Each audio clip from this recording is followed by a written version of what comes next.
अस्सलाम वालेकुम नाज़रीन, आज का सच के साथ मैं हूं नदीम हुसैन। गुज़श्ता कुछ अरसे से पाकिस्तान में इंतखाबी सूरत हाल है। ज़ाहिर है ज़िमनी इंतखाब थे, गिलगित बल्तिस्तान के इंतखाब थे, फिर आज़ाद कश्मीर के इंतखाबात थे।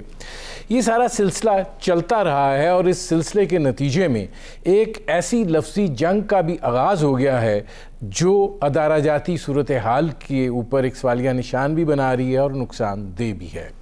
ये चाहे इलेक्शन कमीशन ऑफ पाकिस्तान हो, इंतज़ामी इदारे हों या फिर इस्टेब्लिशमेंट की बात हो, इस लफ्ज़ी जंग के अंदर कोई भी जो है वो महफूज नहीं है।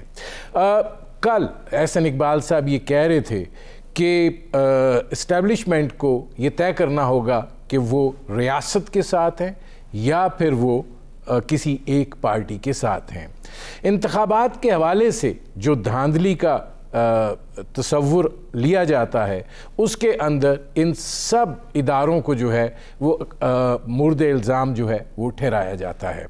आज़ाद कश्मीर के इंतखाबात चूँकि ताज़ा तरीन थे, उसके अंदर जो नतीजा सामने आया है उसके बारे में इससे पहले जो तज़िये पेश किए जा रहे थे या जो बात कही जा रही थी या जो हमने देखा तकरीबन बैन उसके मुताबिक वो नतीजा आया है। लेकिन जाहिर है कि उसके ऊपर भी तनकीद का एक सिलसिला जो है वो जारी है।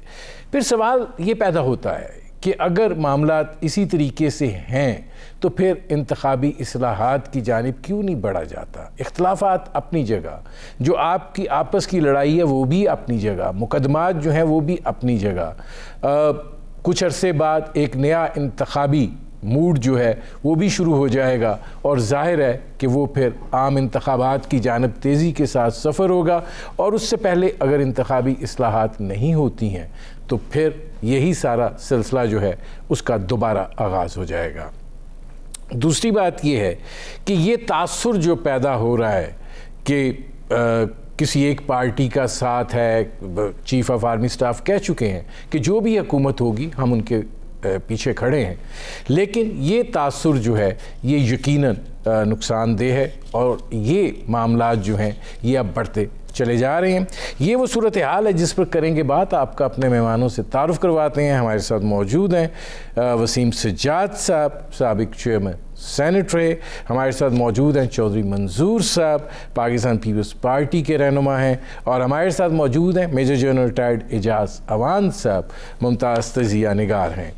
चौधरी मंजूर साहब, ज़रा मैं आपसे पहले शुरू करना चाह रहा हूँ कि ये जो अब अदाराजाती सिलसिला चल पड़ा है तनकीद का, आप समझते हैं कि ये मामलात जो हैं ये सियासत के हवाले से मुस्बत एक पहलू नहीं है, और आप क्या समझते हैं कि कश्मीर के इंतखाबात जो हुए हैं उसके अंदर ये किरदार अदा हुआ?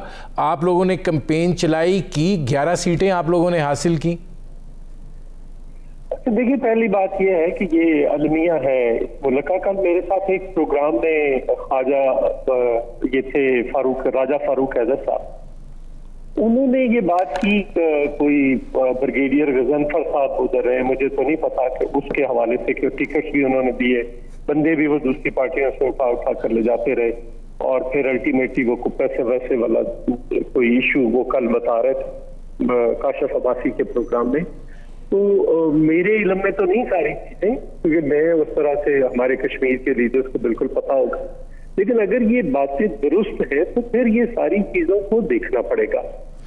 जो बात है कि बिल्कुल हुकूमत का साथ देना चाहिए, जो भी हो इदारे हैं उन्हें, वो एक्चुअली तो जो भी हुकूमत होती है उसका हिस्सा है, रियासत का हिस्सा है, लेकिन इस तरह से पॉलिटिकल जो अमल है उसके अंदर शामिल नहीं होना चाहिए। अगर गौर करें तो 5 ऐसे लोग हैं जो पीटीआई के हैं और बाकी सारे दूसरी जमातों से इधर उधर से लिए हुए। हमारे कुछ लोग, 5 लोग हमारे हैं जो अभी जिन्होंने बैरिस्टर सुल्तान साहब के साथ जाने वालों की बात नहीं कर रहा, लेकिन जिन्होंने 2016 का इलेक्शन पीपल्स पार्टी के टिकट से लड़ा और अभी कुछ देर पहले उनको वो जमात छोड़ के पीटीआई में चले गए, 5 लोग उनमें से जीते हैं। तो ये अलमिया है। अभी हमारे 2 सीटों जहाँ पे हमने रिकाउंटिंग की एप्लीकेशन दी है, एक तो राजा फारूक हैदर साहब वाली सीट पे साहब अशफाक जफर को 672 वोटों से जीत गए थे उनके पास रिजल्ट है और सुबह उनको 300 कुछ वोटों से हरा दिया गया। वो धरना देकर बैठे, कल उनको धरने में ही हार्ट अटैक भी हुआ है। तो वो अगर मार्जिन इतना कम है और फिर ये पूंछ से एक सीट है सऊद बिन सादक की, वहां पे भी मार्जिन बहुत कम है, उसकी भी री काउंटिंग की एप्लीकेशन है। और फिर इसी तरह से रिजल्ट रोका गया रात को सरदार कमर जमान बाग के अंदर, और उनका शहर का हल्का है और वो 3 बजे जाकर रिजल्ट दिया गया, जबकि दूर दराज के हल्कों का उनका बेटा साथ वाले हल्के से लड़ रहा था, जो दूर दराज का हल्का था वो रिजल्ट 9 बजे आ गया। तो ये सारी चीजें हैं जिन पर तवज्जो देने की जरूरत है। मैं आता हूँ चौधरी मंजूर साहब। वसीम सज्जाद साहब, हर इंतखाबात के नतीजे के बाद ये सूरत हाल जो है वो दरपेश होती है। आप क्या समझते हैं कि ये एक मैनेजमेंट होती है? किस चीज़ की मैनेजमेंट? इलेक्शन के हवाले से। देखिए जी, जो हालात सामने आए हैं इसमें बज़ाहिर तो कोई मैनेजमेंट नज़र नहीं आती, और जो इलेक्शन कमीशन जिस तरह फंक्शन कर रहा है और जिस तरह के एक री पोलिंग के ऑर्डर्स भी हो रहे हैं, री काउंटिंग के ऑर्डर्स भी हो रहे हैं, तो मुझे नहीं लगता कि कोई प्री मैनेज किस्म का कोई इलेक्शन है। अगर किसी को शिकायत है तो फिर वो कुछ सबूत सामने लाए, लेकिन यहाँ पे मैं देख रहा हूँ कि सिर्फ बयानबाजी हो रही है और कोई सबूत सामने नहीं आ रहा। इस वक्त जो इलेक्शन कमीशन है पाकिस्तान की, उसमें जो चीफ इलेक्शन कमिश्नर हैं और जो मेंबर्स हैं, उनकी को टर्म्स ऑफ अपॉइंटमेंट बड़ी मुख्तलिफ हैं पहले से। एक तो ये है कि उनकी टर्म 5 साल कर दी गई है, अपॉइंटमेंट उनकी पार्लियामेंट के थ्रू होती है। अब वो हुकूमत वक्त के मरहून मिन्नत नहीं होते कि वो उनको अपॉइंट करें। पहले ये था कि चीफ इलेक्शन कमिश्नर की टर्म 3 साल थी और वो एक्सटेंड कर सकती थी गवर्नमेंट। अब वो सूरत हाल नहीं है, और ये इसलिए किया गया था कि हिंदुस्तान में हमने देखा कि इलेक्शन कमीशन काफ़ी इंडिपेंडेंटली काम कर रही है, अच्छी शोहरत है उसकी, और हमने देखने की कोशिश की कि क्या वजूहत है। तो एक वजह ये थी कि उनकी टर्म जो थी वो 5 साल की थी और दोबारा उनकी एक्सटेंशन की कोई गुंजाइश नहीं थी। तो अब हमारी इलेक्शन कमीशन भी जो है उसकी अपॉइंटमेंट पार्लियामेंट के हाथ में है, टर्म उसकी 5 साल है, 5 साल के बाद वो री अपॉइंट नहीं हो सकते। तो उनको क्या ज़रूरत पड़ी है कि वो किसी एक पार्टी की हिमायत करेंगे या किसी की मुखालिफत करेंगे। अब जैन साहब ये फरमाइएगा कि ये अब अमूमी तासुर बना दिया गया है कि जैसे इंतखाबात से पहले, ये माजी में भी हम देखते रहे हैं कि इंतखाबात से पहले बहुत सारी मामलात होते हैं, परिंदे इधर से उड़ते हैं उधर चले जाते हैं, चीज़ें क्रिएट होती हैं। लेकिन अगर ये सिलसिला जो है और ये तासुर जो है ये अब इस हद तक आ गया है कि एक मुस्लिम लीग नवाज के सेक्रेटरी जनरल ये कह रहे हैं कि अब इदारे को फैसला करना होगा कि रियासत के साथ हैं या किसी एक पार्टी के साथ हैं। ओके, पहले तो आप उस आदमी की बात पे मुझसे कमेंट लेना चाहते हैं जिनमें मुझे कोई मैच्योरिटी नजर नहीं आती। उनका ये कहना कि अदारे को ये करना होगा, नहीं करेंगे तो वो क्या पुरानी तनख्वाह पे नौकरी करेंगे ना, और क्या करेंगे। बात यह है हमारे मुल्क में ये एक रिवाज डाल दिया गया है, ये लग बेमानी और लायानी तबसरा है जिस पे मैं कोई बात करना इसलिए नहीं चाहूंगा कि who is he.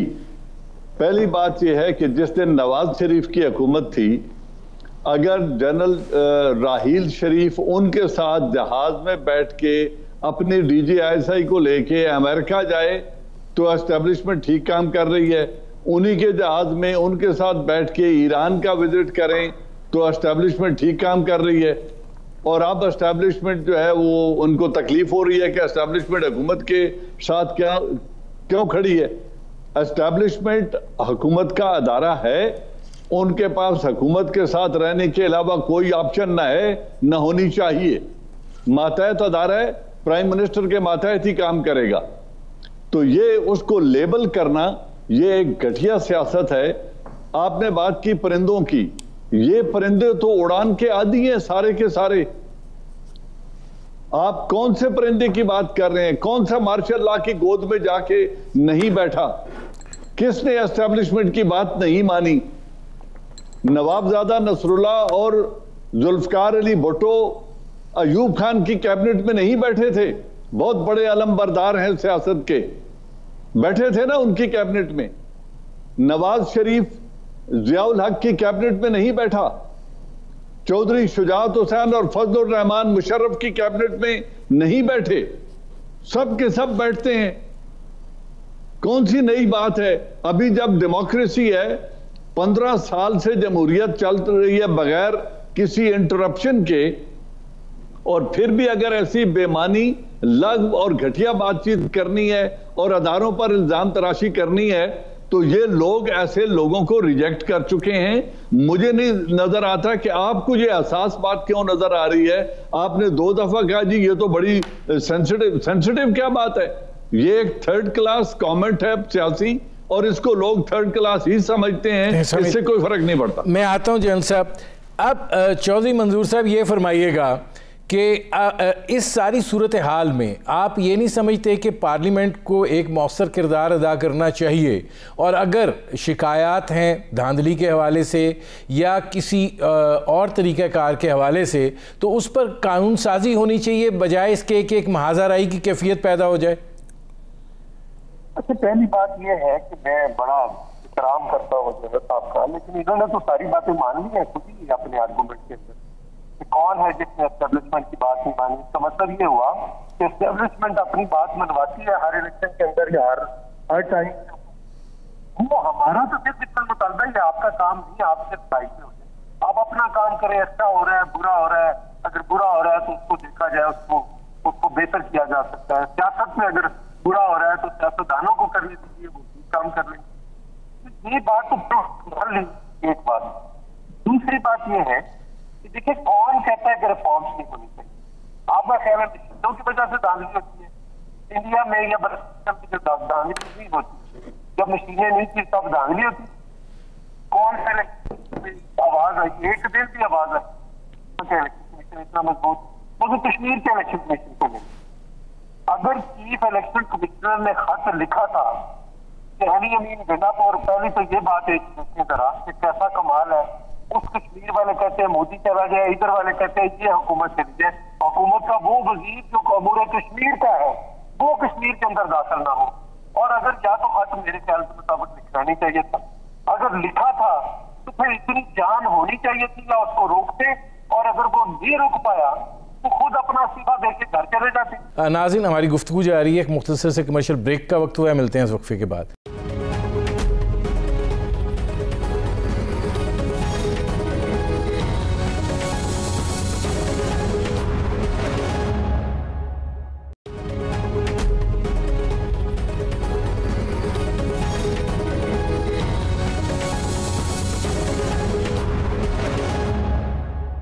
Welcome back. Wasim सिजात साहब, आपसे एक दफ़ा पहले भी बात हुई थी, आपने ये बात कही थी कि हमने कोशिश की 18वीं तरमीम के अंदर इलेक्शन कमीशन के इख्तियारात को बढ़ाने की, लेकिन हम समझते हैं कि इसको रीविज़िट करने की ज़रूरत है। आपने ये बात कही थी। अब इस सारी सूरत हाल को भी मद्देनज़र रखें कि कोई एक इलेक्शन नहीं गुज़रता, चाहे वो ज़िमनी हो, चाहे वो गिलगित बल्तिस्तान का हो, चाहे वो आज़ाद कश्मीर का हो, ये मौक़िफ़ ना अपनाया जाए कि धांधली हुई है। जब आप ये बात कर रहे थे तो आप क्या समझते हैं कि इसके अंदर रिविज़िट करके इसको मज़ीद कैसे मौसर किया जा सकता है? बात यह है जी कि अब हमारा इलेक्शंस का काफ़ी तजुर्बा हो चुका है। हमें देखना चाहिए कि पिछले 15-20 साल में कौन सी शिकायत सामने आई हैं, कौन सी इलेक्शन के दौरान ऐसी चीज़ें हैं जो बुनियाद बनती हैं इस दावे की कि जी धांधली हुई है। तो अब इसका पूरा रिकॉर्ड हमारे पास मौजूद है। कहीं ये कहा जाएगा कि जी किसी इदारे ने इन्फ्लुएंस किया है, या लोग जाली वोट डालते हैं, वो शख्स मर चुका है उसकी वोट टाली जाती है। कहीं होगा कि डबल वोटिंग की जाती है, वही शख्स बार बार वोट करता है। कोई ये होता है जी कि जी बाहर के किसी पोलिंग स्टेशन से आके वोट, यानी मुख्तलिफ़ किस्म की जो चीज़ें हैं वो अब हमारे पास उसका रिकॉर्ड मौजूद है। मेरे ख्याल में अब ज़रूरत इस बात की है कि जो भी पॉलिटिकल पार्टीज़ हैं वो बैठ के वो तय करें कि भी कौन सी एरियाज़ हैं जहाँ पे हम इसको बेहतर कर सकते हैं। इसमें इलेक्शन कमीशन को भी शामिल किया जाए, ऑपोजिशन को भी शामिल किया जाए, ताकि हमारा जो इलेक्शन का निज़ाम है वो बेहतरी की तरफ जा सके। लेकिन उसकी जो दिक्कत मुझे नज़र आ रही है वो ये है कि इस वक्त हमारे मुल्क में सियासत अब सियासत नहीं रही, एक किस्म की दुश्मनी बन गई है कि ये ऑपोजिशन कहती है कि हम आपकी बात नहीं मानेंगे, आप जो मर्ज़ी करें, चाहे आप आसमान से तारे तोड़ के लें, हम आपकी बात नहीं मानेंगे। हुकूमत कहती है हम आपकी बात नहीं मानेंगे। यानी दोनों का कोई मीटिंग पॉइंट नज़र नहीं आता। बाहर मुल्कों में इलेक्शन होता है, इलेक्शन के बाद हुकूमत बनती है, अपोजिशन अपना काम करती है, हुकूमत अपना काम करती है, लेकिन कौमी मामलात पे मिल बैठ के हल निकाला जाता है। तो एक तो ये हो गया कि हमारा जब इमरान खान साहब अपोजिशन में थे उन्होंने भी 3-4 महीने धरना दिया। बांग्लादेश में अब थोड़ी कमी हो गई है, लेकिन बांग्लादेश में भी यही होता रहा कि जो भी हुकूमत है उसके खिलाफ अपोजिशन ने बॉयकॉट शुरू कर दिया कि हम बैठेंगे ही नहीं। तो ये माइंडसेट पाकिस्तान के में। दूसरा ये है कि एक पॉलिटिकल माइंडसेट है कि जी हमने नहीं मानना, कोई भी इलेक्शन हो हमने नहीं मानना, चाहे वो धांधली हुई है या नहीं हुई है। यहाँ पे एक रीत बन गई है कि हमने नहीं मानना। तो अब वो उसका इलाज मेरे ख्याल में वो तो एक ज़हनी कैफियत है, नहीं मानना, और पॉलिटिकल मेरे ख्याल में एक माहौल को बेहतर किया जाए तो शायद हालात बेहतर हो जाए। अब इसमें जन साहब ये फरमाइएगा कि देखिए गुजारिश ये है कि शिकायत का इजाला जो है वो होना चाहिए, और जाहिर है कि जब इस तवातुर के साथ सिलेक्टेड और सिलेक्टर्स का लफ्ज़ इस्तेमाल होता है तो ये बहुत से सवालात को फिर जन्म भी देता है, और जाहिर है कि आवाम के अंदर भी ये सोच पैदा होती है क्योंकि बड़े तवातुर के साथ ये इस्तेमाल हो रहा है। दूसरी चीज़ ये है कि जब कोई भी अहम इजलास होता है जो पाकिस्तान की कौमी सलामती से मुताल्लिक होता है, चीफ ऑफ आर्मी स्टाफ पहुँच जाते हैं, DG ISI पहुँच जाते हैं, सब पहुँचते हैं सिवाय प्राइम मिनिस्टर इमरान खान साहब के। ये हालात कैसे बेहतर हो सकते हैं? ये जो तरीक़ाकार आपको वसीम सज्जाद साहब बता रहे हैं, यही एक तरीका है। जब तक इस तरह के संजीदा बाशऊर तालीम याफ्ता लोगों के हवाले इस तरह की अहम जिम्मेदारियां नहीं की जाएंगी, ये तमाशबीनी ख़त्म नहीं होगी, तो ये तमाशबीनी ऐसी ही रहेगी जैसी आपको होती नज़र आ रही है। बिल्कुल उन्होंने दुरुस्त कहा कि हुकूमत अपोजिशन की नहीं सुनना चाहती, अपोजिशन अपनी शराइत लेके आना चाहती है। पिछले 3 इलेक्शन का ज़रा मुआवजा करें, कितने सबूतों के साथ कितने लोग नाअहल हुए हैं, इलेक्शन कमीशन ने कितने लोगों को डी-सीट किया है, कितनों की एविडेंस आई है। और यार इस मुल्क में 385 अफराद जिंदा जला दिए जाएं तो उस पर तो कोई इस्तीफा नहीं देता। गंडापुर कश्मीर चला जाए तो इस्तीफा मांग रहे हैं चीफ इलेक्शन कमिश्नर का। मॉडल टाउन में 16 लाशें गिर जाए, 96 को गोली लग जाए, कोई इस्तीफा नहीं देता। क्या तमाशबीनी है ये यार। बात सिर्फ इतनी सी है कि अगर संजीदा लोग करें, मेरे अदारे की हदूदों के युद्ध की बात की गई कि वो करते हैं मैनिपुलेट, आपने भी कह दिया जी मैनिपुलेशन होती है, सब एक तासुर भी है कि होती है। उनकी हदूदों के युद्ध का तयन किसने करना है? पार्लियामेंट ने करना है, आइन ने करना है, जुडिशरी ने उसको इंटरप्रेट करना है, उनको अकाउंटेबल अदालत ने होल्ड करना है। किससे वो बालातर हैं? क्या फौज पार्लियामेंट से बालातर है? क्या मुल्क की अदलिया से वो बालातर है? लेकिन बाकिरदार लोग जो होंगे, जो चोर, करप्ट और मनी लॉन्ड्रर नहीं होंगे, वो इस तरह की अकाउंटेबिलिटी कर सकते हैं और हदूदों के युद्ध का तयन कर सकते हैं। जिन्होंने शाम को दरवाजों पे सलामी देनी हो, जो सुबह शाम वहां हाजिरियां दे रहे हो, उनसे आप तवक्को रखते हो कि वो इस निज़ाम को दुरुस्त करेंगे? मैं जनरल साहब आता हूं। अब इसमें चौधरी मंजूर साहब ये फरमाइएगा कि बात पार्लियामेंट वही आ जाती है कि पार्लियामेंट की बालादस्ती की है, कि पार्लियामेंट बालादस्त है तो फिर कानून साजी जो है वो होनी चाहिए, फिर वहाँ पे तरीक़ाकार जो है वो वज़ा होना चाहिए। 18वीं तरमीम की गई, लेकिन उसके अंदर अब दिखाई देता है कि बहुत सी कमज़ोरियाँ रह गई हैं। वसीम सज्जाद साहब भी उसकी जानिब इशारा कर रहे हैं। आप समझते हैं कि कोई रास्ता निकल सकता है कि सब अपने अपने मफाद को साइड पे रख के कोई ऐसा तरीक़ाकार तो वज़ा कर लें जिसके नतीजे में मुस्तकबिल में बेहतरी हो सके? देखिए ना, अभी जना साहब फरमा रहे थे कि इस्तीफा देना चाहिए। मैं तो बिल्कुल इस हक में हूँ, बिल्कुल इस्तीफा देना चाहिए। मेरा ख्याल है कि ये जो जितनी बातें इन्होंने इस्तीफे वाली की वो भी आना चाहिए था। जब GHQ अटैक हुआ था तो फिर भी किसी का इस्तीफा आना चाहिए था। फैसल बेस अटैक हुआ था तो फिर भी किसी का इस्तीफा आना चाहिए था। कामरा अटैक हुआ था तो फिर भी किसी का इस्तीफा आना चाहिए था। APS अटैक हुआ था तो फिर भी किसी का इस्तीफा आना चाहिए था। बिल्कुल इस्तीफे तो आने चाहिए, एक बात। दूसरी बात यह है कि बिल्कुल पाकिस्तान पीपल्स पार्टी ने कहा, ये तो अगर पाकिस्तान पीपल्स पार्टी ना होती तो ये तो पार्लियामेंट पैदा ही ना होती।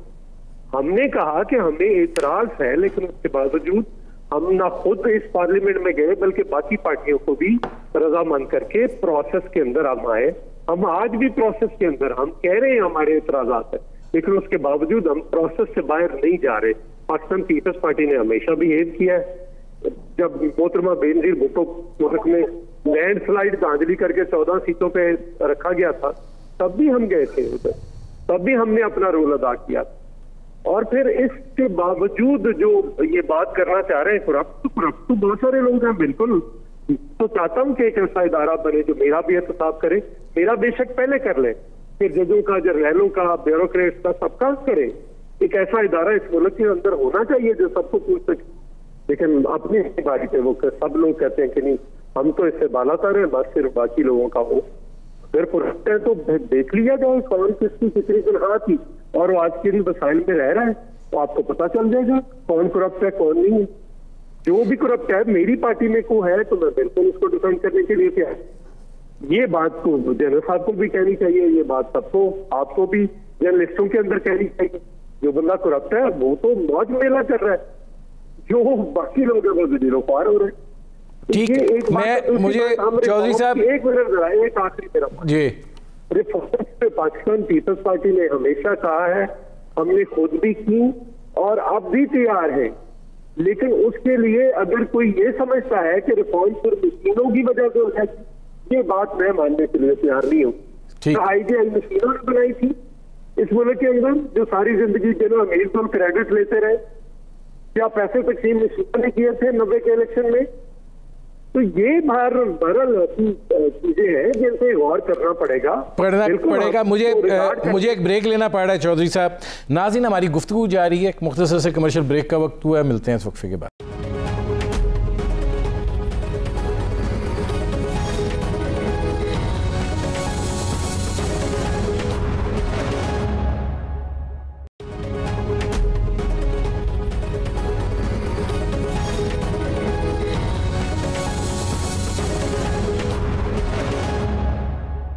Welcome back.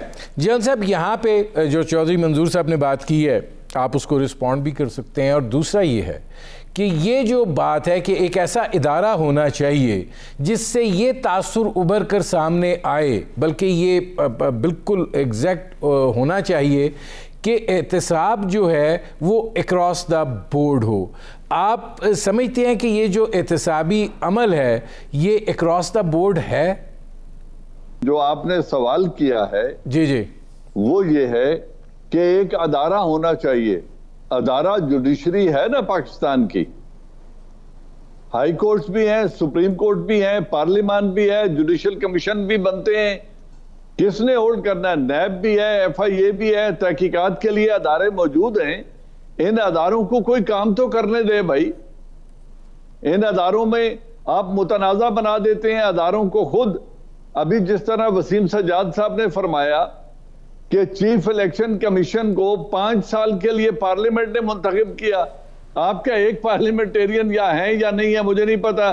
चौधरी मंजूर साहब ये कह रहे हैं जी उनको इस्तीफा दे देना चाहिए था क्योंकि एक वो वजीर, उसने कुछ बात की और उसको रोका और वो चला गया, उनको इस्तीफा दे देना चाहिए। ये हक पार्लियामेंट को है, किसी ऐरे गहरे को नहीं है कि कोई बैठ के किसी का इस्तीफा मांगना शुरू कर दे। अदारों की बेतौकीरी मत करें। नैब को बनाया किसने है? नैब का ये चेयरमैन किसने अपॉइंट किया है? जो पिछले 3 साल से हम राग सुन रहे हैं कि नैब ज़दा नैब काम नहीं कर रही, नैब सियासत कर रही है, नैब PTI की है। और बनाने वाले आप लोग खुद हो। अदारों के कवानीन खुद अमेंड नहीं करते, कानून में बेहतरी खुद नहीं लाते। जोर होता है ठेकों पे और सड़कें बनाने पे। पार्लियामेंट का काम होता है कानून साजी करें। पार्लियामेंट का काम सड़कें बनाना और कुएं खुदवाना नहीं होता, गलियां पक्की कराना नहीं होता। इन ठेकों में लग जाती हैं हुकूमतें बैठ के, मरकजी हुकूमत भी और सूबाई भी। निजाम बनाए मुल्क में, अदारों को इज्जत दें, अदारों से काम लें। सब में, हर अदारे में अच्छे लोग मौजूद हैं, अच्छे पुलिस अफसर हैं जो जुर्म को रोक सकते हैं, मैं आता हूं, अच्छे FIA के लोग हैं जो तहकीकात कर सकते हैं, अच्छे जजेस मौजूद हैं जो अकाउंटेबल होल्ड कर सकते हैं, लेकिन अदारों को काम करने दें। जन साहब मैं आता हूं। अब इसमें वसीम सजाद साहब ये फरमाइएगा कि जो एक ऐसी बुनियाद जिसके ऊपर इत्तफाक राय हो सके, ज़ाहिर है पार्लियामेंट का काम है, आपको दिखाई देता है कि इस वक्त वो मुमकिन है? और फिर हम इसके बाद फिर अगला इलेक्शन आएगा, फिर हम इससे ज़्यादा दलदल में धंसेंगे? जी, मैं शुरू से ये कह रहा हूँ जी कि पार्लियामेंट के अंदर कानून साजी होनी चाहिए, अपोजिशन को उसमें शामिल करना चाहिए। जो भी मुतलका इदारा है, इलेक्शन कमीशन भी हो सकता है, नैब भी हो सकता है, उनके नुक्ता नज़र को भी सामने रख के देखा जाए, और जहाँ जहाँ खामी नज़र आ रही है, जहाँ पे शिकायत है कि ज़्यादती हो रही है, उसको कानून साजी के ज़रिए सही किया जाए। बस नैब कानून में मैं देख रहा हूँ कि बहुत सी ऐसी चीज़ें हैं जिनमें बेहतरी की ज़रूरत है। नैब में ज़मानत के कानून जो है वो बिल्कुल उसमें बेहतरी हो सकती है। हाई कोर्ट की ओवरसाइट, उसको बेहतर किया जा सकता है। मिसयूज़ ऑफ अथॉरिटी एक जुर्म है जिसका बहुत वाइड नेट है, और उसके तहत जिसको मर्जी ये पकड़ लो, उसमें बेहतरी आ सकती है। इस्लामाबाद हाई कोर्ट ने बड़े अच्छे फैसले किए हैं ज़िम्न में, उसी को बुनियाद बना के कानून साजी हो सकती है। लेकिन दिक्कत ये है कि इस वक्त ना हुकूमत इंटरेस्टेड है अपोजिशन को इंगेज करने में, ना अपोजिशन इंटरेस्टेड है कि हम कोई कानून साजी करें हुकूमत के साथ बैठ के। यानी एक वो खलीज है दोनों में जिसका तल्लक मेरे ख्याल में मुल्की हालात से नहीं है, लेकिन सियासत से है कि जी इन्होंने हमें निकाला है, हम इनको निकालेंगे, इन्होंने हमें ये किया, हम इनको ये करेंगे। तो ये ज़ातियात भी आ गई हैं इलेक्शन में, सियासत में, और एक दुश्मनी की कैफियत सी आ गई है, वो दूर करने की जरूरत है। दूर होनी चाहिए। मेरे प्रोग्राम का वक्त ख़त्म हो रहा है। बहुत शुक्रिया वसीम सजाद साहब, बहुत शुक्रिया चौधरी मंजूर साहब, बहुत शुक्रिया जनरल एजाज अवान साहब। नाज़रीन, आपने हमारे पैनल के शुरका की गुफ्तगू सुनी। अब तक के लिए इतना ही, इजाज़त दीजिए। अल्लाह हाफ़िज़।